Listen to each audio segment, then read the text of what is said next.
On this episode of China Uncensored, China is on the rise. I mean, look at all the glittering skyscrapers.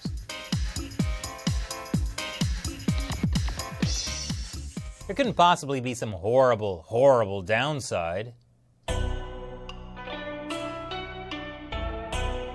Hi, welcome to China Uncensored. I'm your host, Chris Chappell. China loves building skyscrapers because nothing screams communist utopia like the giant gap between rich and poor. China is now the world leader in skyscraper construction.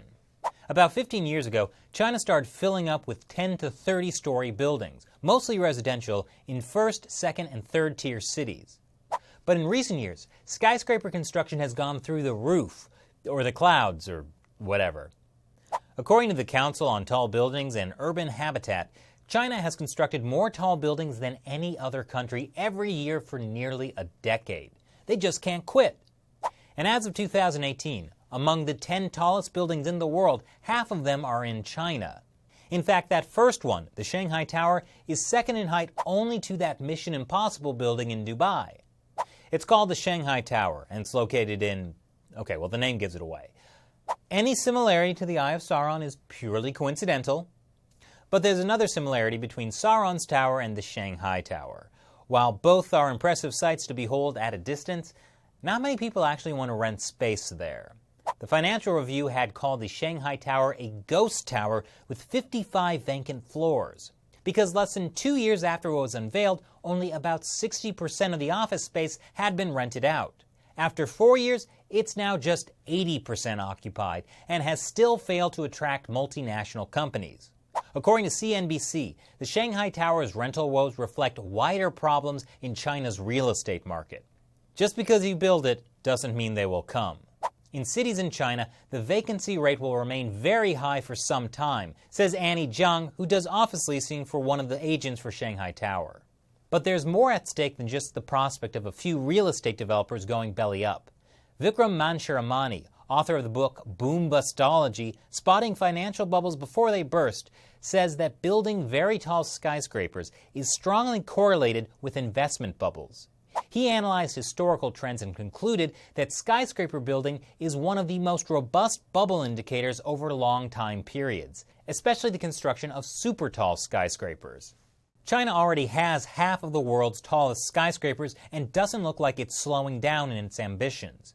Construction has already begun on the Shimao Shenzhen Hong Kong International Center, which could upstage the Shanghai Tower. The Bustology author says you can think of the world's tallest skyscrapers as indicators of lofty overconfidence and a spectacular indicator of bubbly conditions.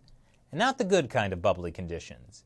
Dinny McMahon, author of China's Great Wall of Debt, says Chinese officials pumped the bubble up to ginormous proportions, that's the technical term, using borrowed money from state-owned banks. Local governments around the country try to juice and stimulate their economies by building more infrastructure and stimulating the property market, he said. But while the growth model may not be sustainable forever, there are powerful incentives to keep it going as long as possible. Because this kind of construction is commonly the result of cronyism, in which builders, investors, and other players are insiders who profit from it.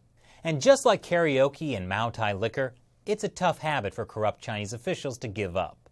But even if you can overlook crony capitalism and bad investments, there's a whole other problem with China's building boom: low-quality construction.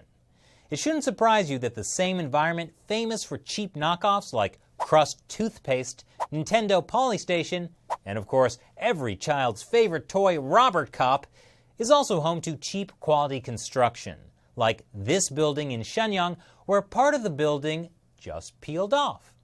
Or this one in Shanghai that simply fell over one day. I'm glad I didn't buy a condo in that building. Now, this may not have happened so far with any of China's super tall skyscrapers, but low-quality construction is a major problem all across China. Developers cut corners, and a lack of proper oversight means builders can often bribe their way through official inspections, like this 65-story high-rise in Tianjin. The developer had built it through bribes and corruption without getting proper permits. He had illegally added 30 floors of apartment units without factoring important considerations like, how to deal with the sewage.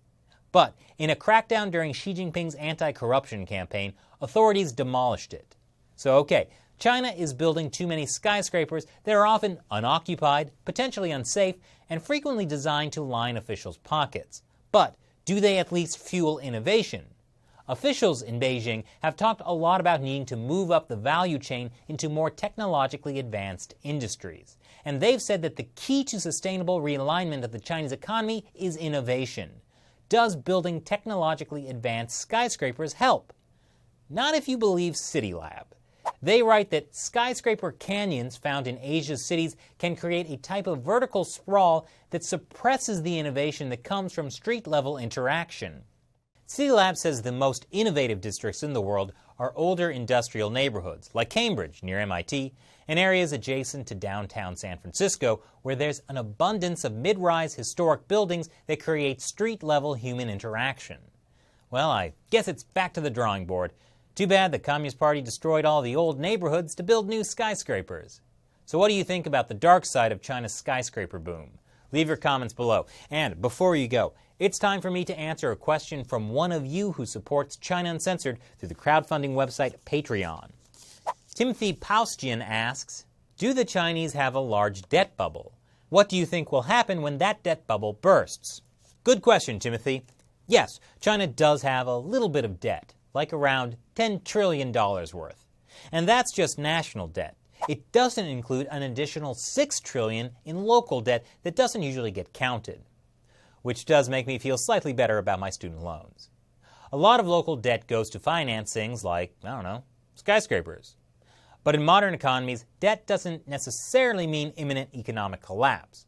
The U.S. has even more national debt than China, and our economy is probably not in any serious bubble. Will China have a financial crisis? Probably yes, at some point. But it's impossible to predict when or what event will knock over the first domino. It could be the bursting of the real estate bubble. And if that happens, China's economy might end up looking like this. Or this. Thanks for your question, Timothy. And for all of you who love China Uncensored and want to see us make more episodes, please consider contributing to our continued growth by pledging $1 or more per episode by going to patreon.com/China Uncensored. The link is below. Once again, I'm Chris Chappell. Thanks for watching China Uncensored.